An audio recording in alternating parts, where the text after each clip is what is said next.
came over as a free agent, wasn't able to hold down the job. Nothing to Reggie Brown yet tonight. He's at the bottom of the screen. Garcia designed run here. Pops out of it and throws it away with Hank Baskett trailing, so it avoids what would have been any kind of grounding questions, and he was out of the tackle box as well. That was a quarterback draw that was improvised into a pass. Well, he took one step forward and saw 9 guys about to jump on him and said, you know, feet don't fail me now, and got out. And then brought the play over toward Andy Reid, and Julius Peppers had some words over there for the Philly sideline, or perhaps the coach. Julius visiting. Andy listening. Great shots, guys. 2nd and 10. Garcia puts it up for grabs, and it is almost intercepted by Richard Marshall. Stallworth intended. Marshall, the rookie out of Fresno State, now a starter, made the play. I expect a lot more from Jeff Garcia in this situation. I don't expect him to throw the ball up for grabs in the end zone. Either the guy's open or he's not open. Don't throw it to a covered receiver when you have your team in position to be able to put points on the ball or on the board. Just, I mean, Marshall, the first pass of the game he almost had, and that was another one that he had an opportunity to pick off. And over his career, especially the San Francisco days, and Terrell Owens helped us, he was a very effective red zone passer, one of the best in the league. 3rd down. Protection, but nobody open. Can something happen? Yes. 1st down. Reggie Brown at the 8. Thrown to an open receiver. I think what happened there was he may have heard you put his name, Garcia's name, in the same sentence with Terrell Owens. That made him start shivering, because we all know the history of that. That's what he shares with Donovan McNabb, the sense that they both had all these problems with Terrell Owens. He quickly completed a pass, so we wouldn't mention that name again. Okay, don't. 50 of Garcia's 129 career touchdowns went to Terrell Owens. But here's what I'm talking about, guys. Among active players, only Tom Brady and Donovan McNabb had a better red zone career passer rating than Garcia, who adds to it with a Westbrook touchdown.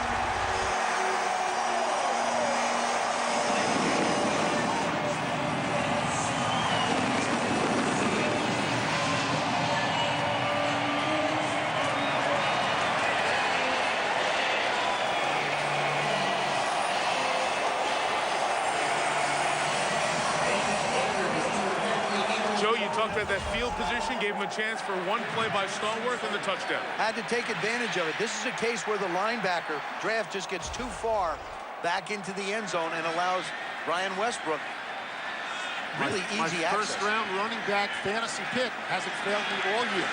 It's the only one that hasn't failed today. But he hasn't. New deep I got him right now. I'm looking good.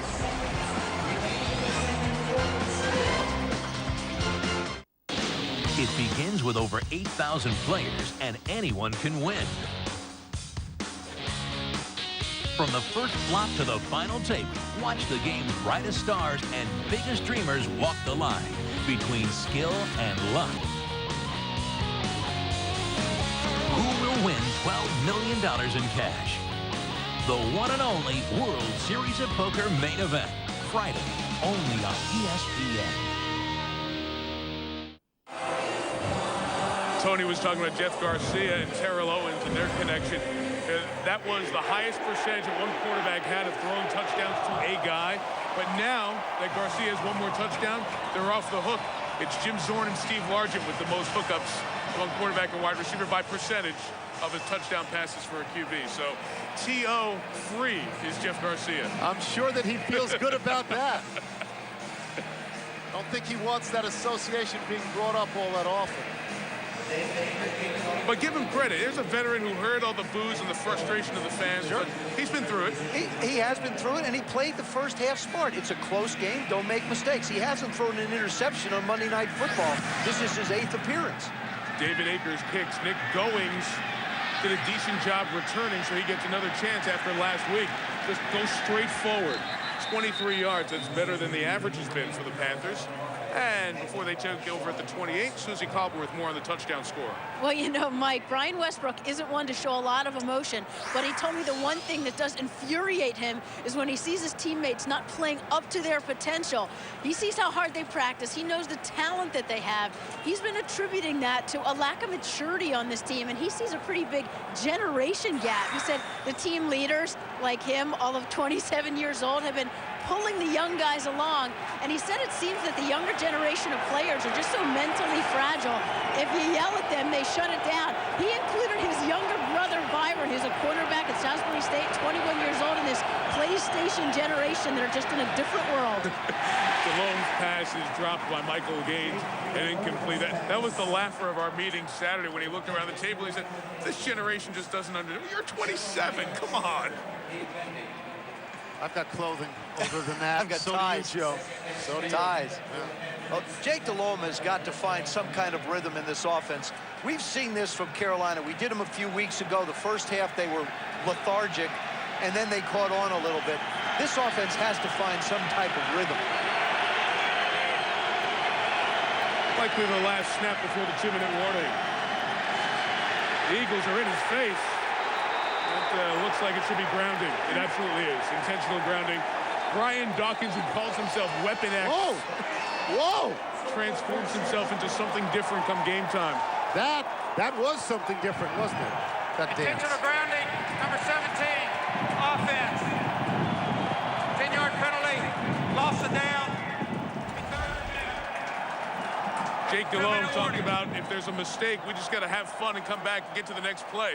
It's not very fun right now. Jim Johnson's defense looks like the Eagles of old. Pressure coming. Hold on for your life.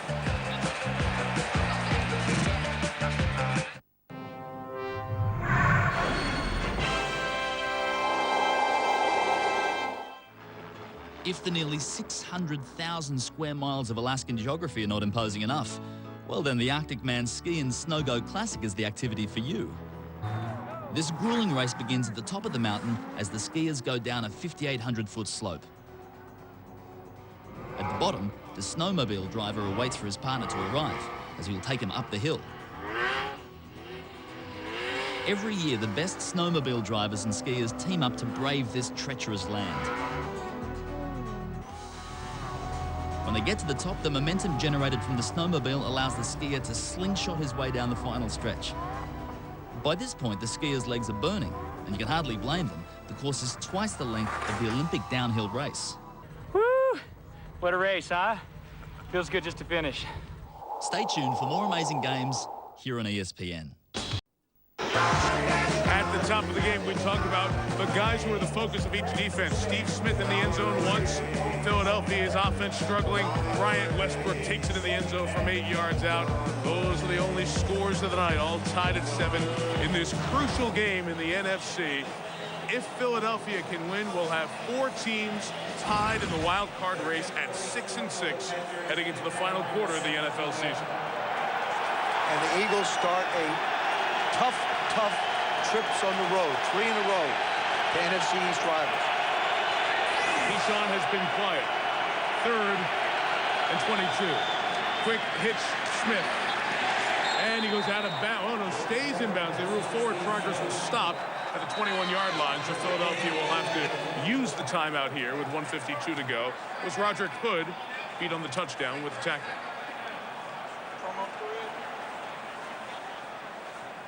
So this timeout before the punt. Each team has 2 remaining. Gives us a chance to remind you that after the next 1:52, we have the Lexus halftime show coming up. Chris Berman, Stuart Scott join us.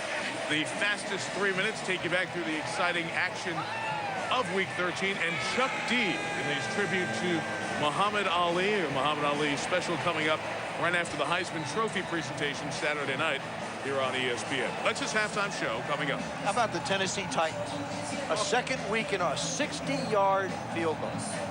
I mean, it's just, they have won 2 games, one against the Giants, one against Indianapolis, in some of the most bizarre fashions The you've Manning ever seen. Quinella. They have won the Manning Quinella, beating Eli and Peyton.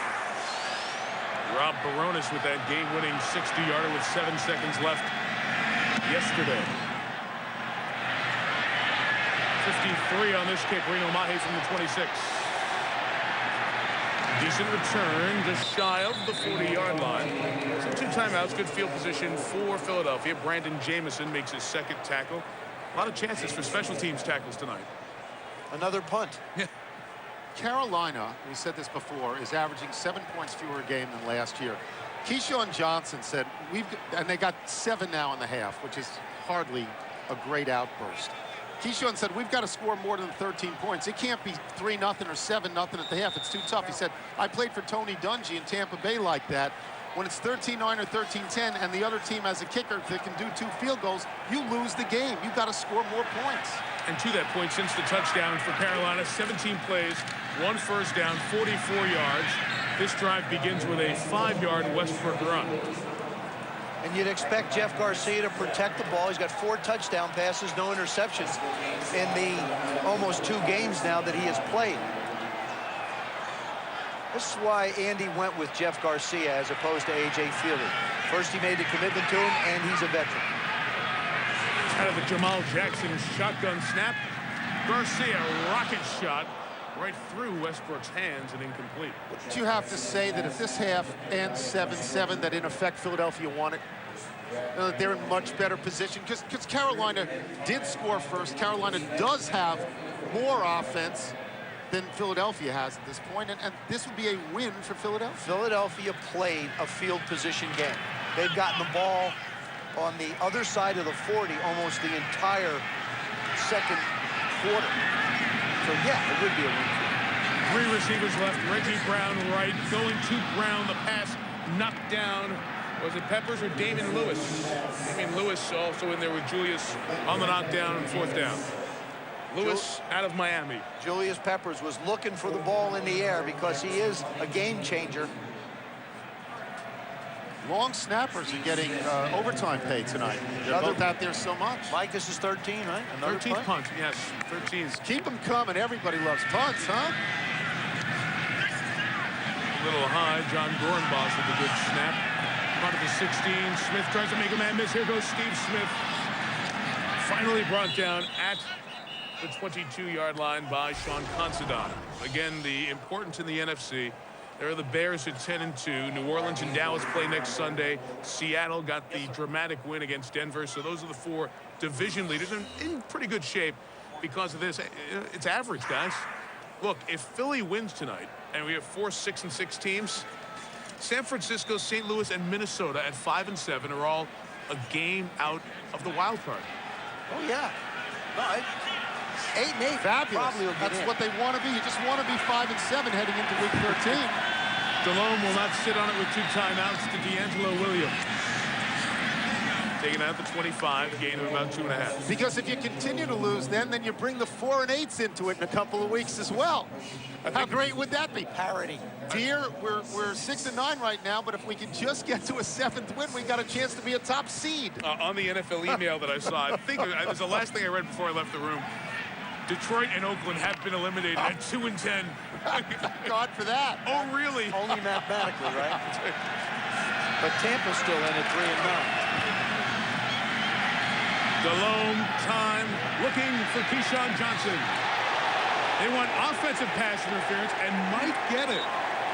Roderick Hood was there in coverage. Let's see if the Eagles sideline helped that. It's definitely going to be offensive pass interference.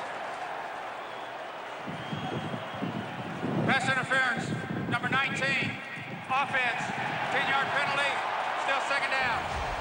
Just 2 plays away from another punt, Joe. Keyshawn is just not going to outrun anybody at this stage of his career. They do a nice job staying with him going down the field. Oh, well, just grab him, hit him in the let the ball hit him in the head. I mean, isn't that a smart play? It is a good play. I mean, it's the way he had to defend the pass. He became a defender. Don't let him intercept it.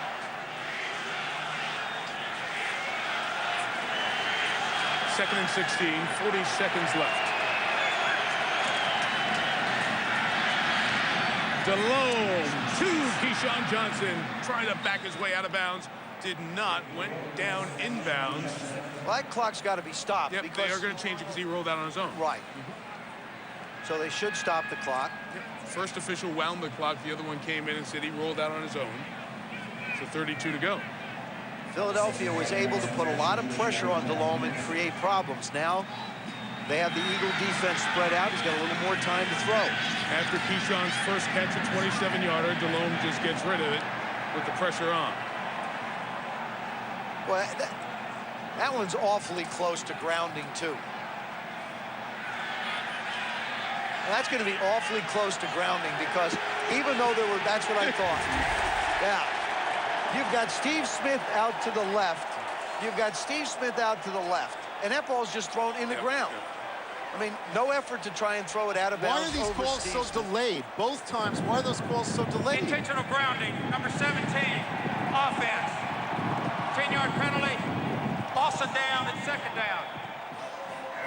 Because the referee waits for confirmation from the side judge in that case to see if there is a receiver in the area.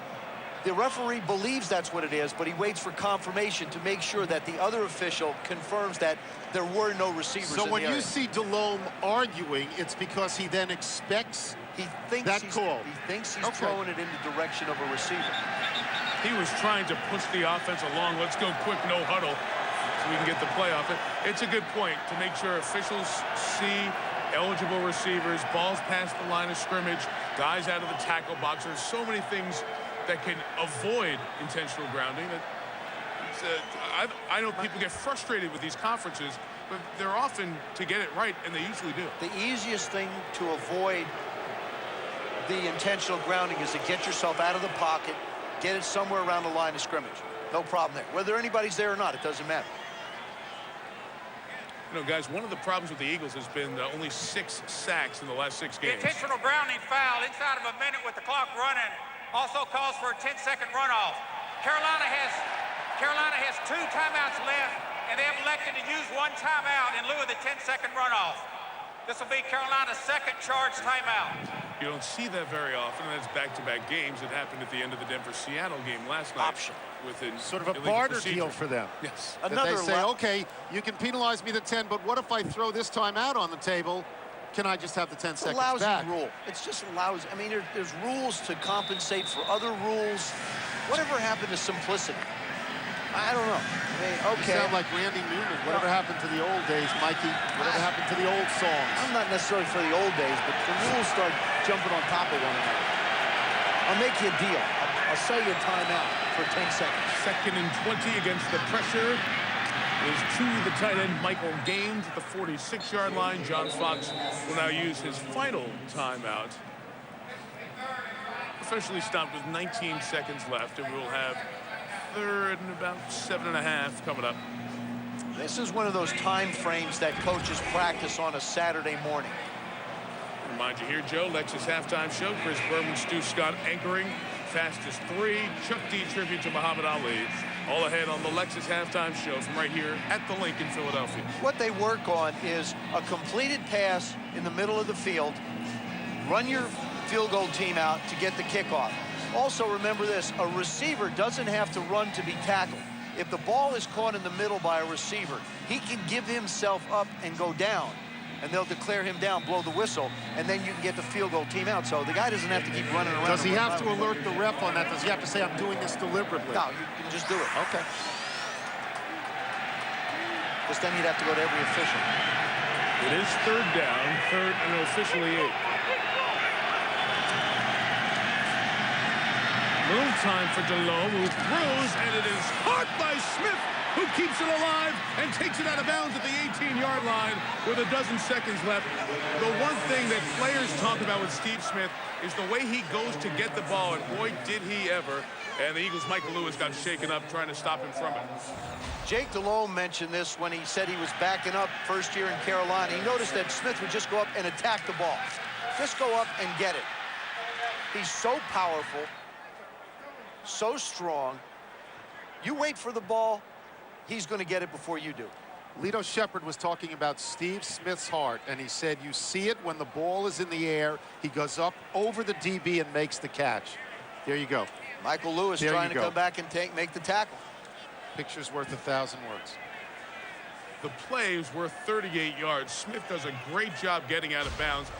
No way he would have known that Lewis was down and injured and they were going to have to stop the game anyway. But he goes up, makes the play, and has Carolina in field goal range with 12 seconds and no timeouts remaining.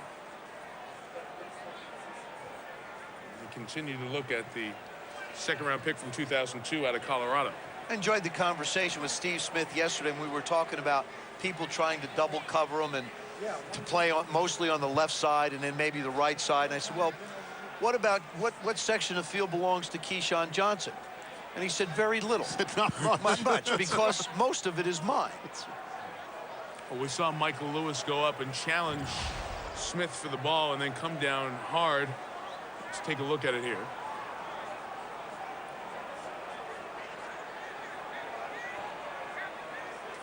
Several Eagles converge, and he took a pure shot right on Steve Smith's hip. It almost looks like down. he's out before he gets to the ground. Has one of those gone limp looks.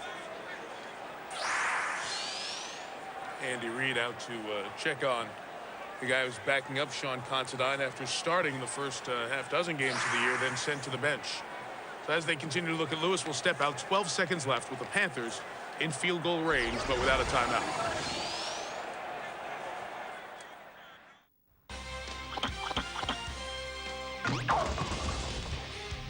Hello there. Whenever the World Cup rolls around, we hear all kinds of reports about the type of ball being used and what it may or may not do to the state of play.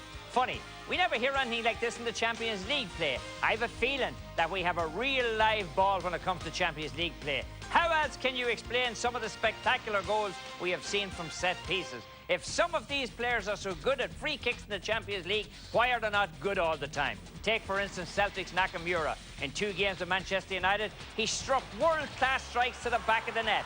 I am not saying that he is the only one who seems to have benefit. If you look at some of the other goals on match day 5, they were spectacular. I don't mind that they are scoring like this at all. I am just saying maybe it's time that football just use one type of ball in all competitions. That way the playing field is always even. What do you think? That's what's in the How Long You Bag this week. I'm Tommy Smith with a Y.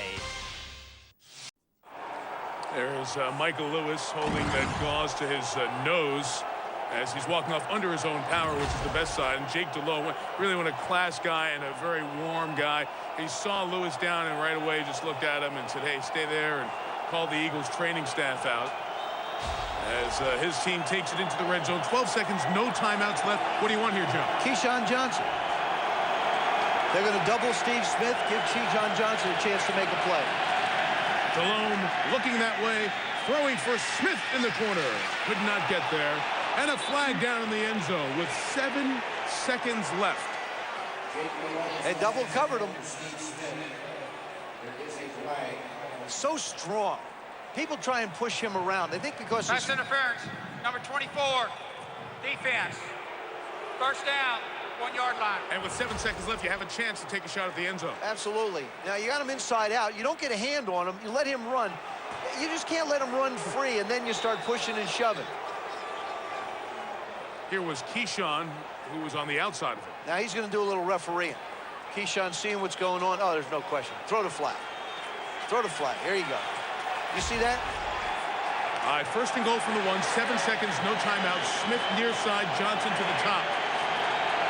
Has to be a pass. To Keyshawn. Did he bring it in? Yes, Carolina touchdown. As he beats Quentin Michael. Look how happy he is. Look at Keyshawn just kneel there and exult. That is the difference in giving the quarterback some space to lead him to. Did a nice job of freezing him at the line of scrimmage and all that room for Jake to be able to throw the ball. And 2 feet and possession. And guys, the Eagles, who have had devastating losses at the end of games this year. Now get at the half. Boy, it was 3rd and long, and Carolina goes boom, the play to Smith, the pass interference in the end zone, the Johnson touchdown, the Casey extra point, 7-point halftime lead.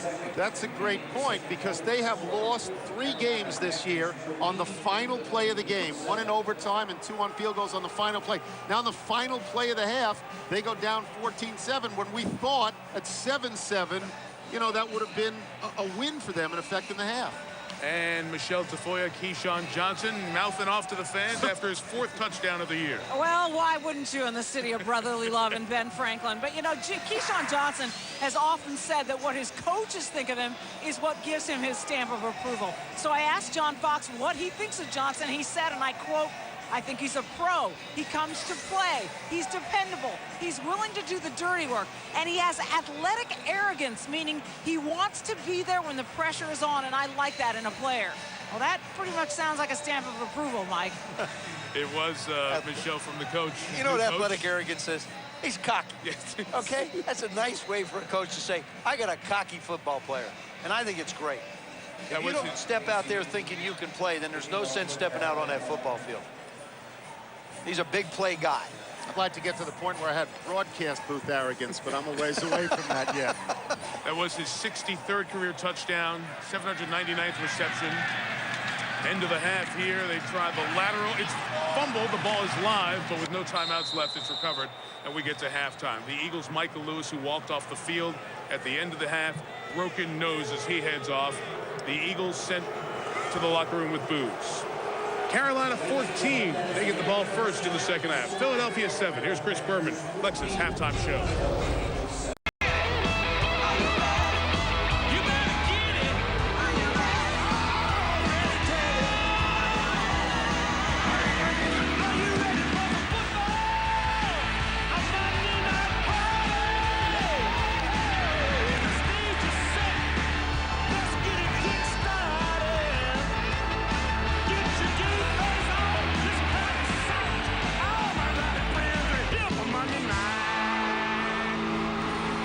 Third quarter here in South Philly. All those fans in the gray seats, those club seats, went to go get warm. They'll be filtering back in. Philadelphia trailing Carolina 14-7. Panthers get the ball first. It's a really good position for both teams. Philadelphia now behind at halftime. 8 of the last 9 games, and Carolina, which has blown 4 leads this year because they're always ahead after their opening game, they're now in a position to blow a 5th game. Mike, you said it early in the telecast, 2 very disappointing teams. Yes. Disappointing.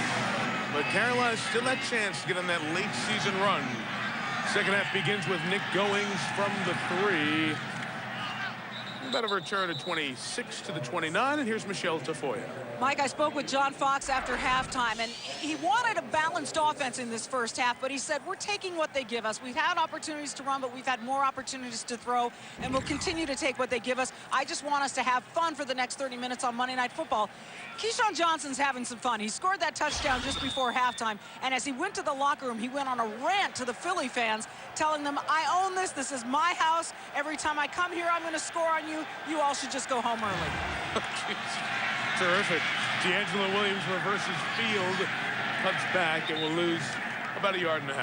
Speaking of Keyshawn, he was telling me the other day, he said that the Washington Redskins, when they played against the Redskins saw that he didn't play with the same emotion he usually plays with. And he said, you know, that I've gotten away from all of that because you get tired of people talking about the way you do business. And he looked at me and he said, I've tried to be a quiet leader. And then he laughed and he said, but that's not really my deal. Certainly and you saw that, and the Philadelphia fans saw that tonight. He's not a quiet leader.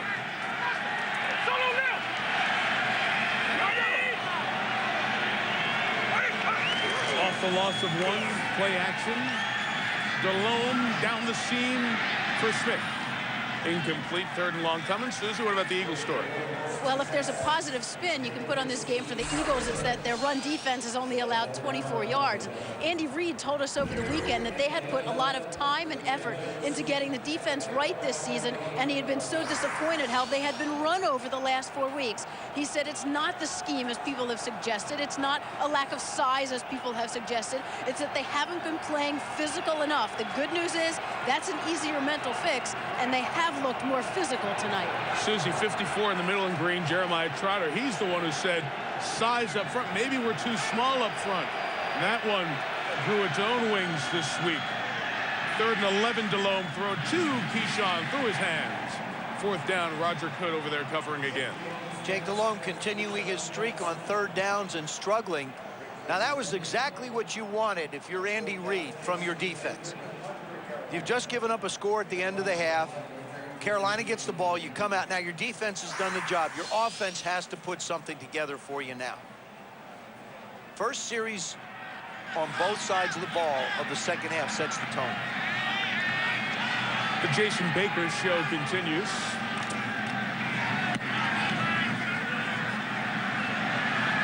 Fair catch signal made after a punt of 45 yards. It's like deja vu, all these punts. If this thing sets the tone, we're going to see more punts.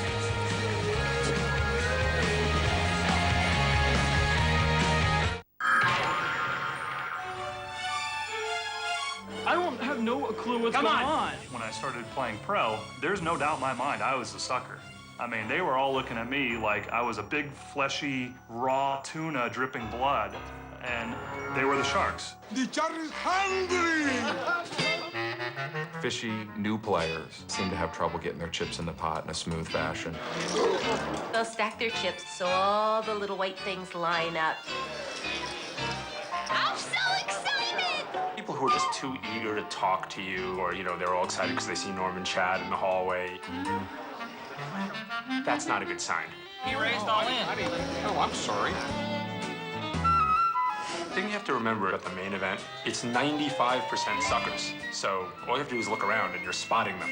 If you see John Jawanda, he's not a sucker. And anyone else pretty much is. Telecast is copyrighted by the NFL for the private use of our audience. Any other use of this telecast or of any pictures, descriptions, or accounts of the game without the NFL's consent is prohibited. You get a look at Philadelphia. You have the Schuylkill River and the Delaware River on either side. Center City there at the top of your screen, all adorned with the holiday lights. It's a neat city when you Oh, drive it's a in. great city. Great city. Fans can be a little tough on you if you're a Redskin or a Cowboy or an Eagle. That's right. From the 26, Jeff Garcia back to it. Oh, good job by Reggie Brown to go up in the air and win one at the 40-yard line in front of the strong safety, Sean Williams. There you saw Jeff Garcia be able to set, drop back, and throw the ball. Here's what happens when you don't get a chance to get in rhythm. Your feet get a little out of whack, and the ball goes in a lot of different places. That one's behind the receiver. This one goes into the ground.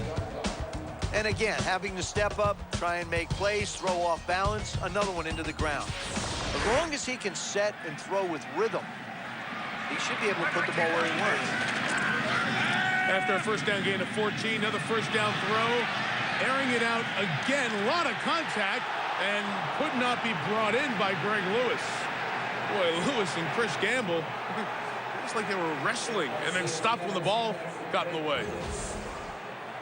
There they are, hand in hand. You can't be allowed to do that. You shouldn't. I mean, you really shouldn't be able to touch a receiver after 5 yards. This isn't the tango. You can't put your hands on people quite like that, can you? There's such inconsistency in what is pass interference, what is not pass interference, what is snuggling, what is bumping. Snuggling? Yeah, snuggling is when they run down shoulder to shoulder. Not really. I don't know that we want to go there on a family show, Joe. Terrell Buckhalter is the back. Third throw of the half. Good coverage on Hank Baskett. Very small window to squeeze it in. Gamble was following. Andy Reid had talked about the beginning of this year wanting to be more balanced, wanting to run the football a little bit more. But obviously, with Carolina's front four and the problems that they've had, the Eagles, he's gone to just throwing the football. And that's going to be his best bet to move the ball, is put the ball in Garcia's hands and let him throw it down the field. That's what he's done for years. He's done it with Donovan McNabb for years. They've been a pass-first team since Donovan McNabb got here. Last year, like 65-35.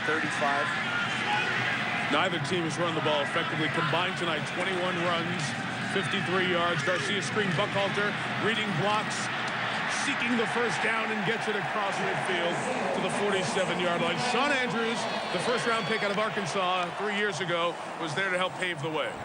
Take advantage of the fact that Carolina wants to bring their people up the field.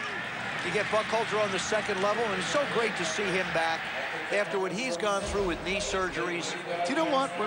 The way that they pass to running backs on this team, they have a better chance at 3rd and 10 than they do on 3rd and 1 because they don't have a power back to get them 3rd and 1. In Carolina territory, McCulter to the 43-yard line and looking for Brian Westbrook, Susie. Yeah, well, very noticeable by his absence, and the Eagles just told me they took him inside to work on his toe. That's all they would say. He just came back out from the locker room, and of course, as he told us, so much pressure on his shoulders without McNabb. Can you imagine this team without Westbrook? Yes, everybody, and Brian even laughed at it when we talked about it with him this week. There seems to be a Philly-wide concern about the usage of Brian Westbrook. If it's not enough, the fans complain. And when he's now touching it a lot more since McNabb got hurt, everybody's saying, are you overusing him? Take it easy. From the 43, Garcia steps up after feeling the heat and is twisted down. Decent gain. Al Wallace, 7th-year man out of Maryland after the gain of 5. Jeff Garcia's athletic ability and his ability to move around has allowed him to play so many years in this league, giving him a chance to get out and make plays. Went to 3 Pro Bowls in San Francisco, was in no-win situations, as you mentioned, Mike.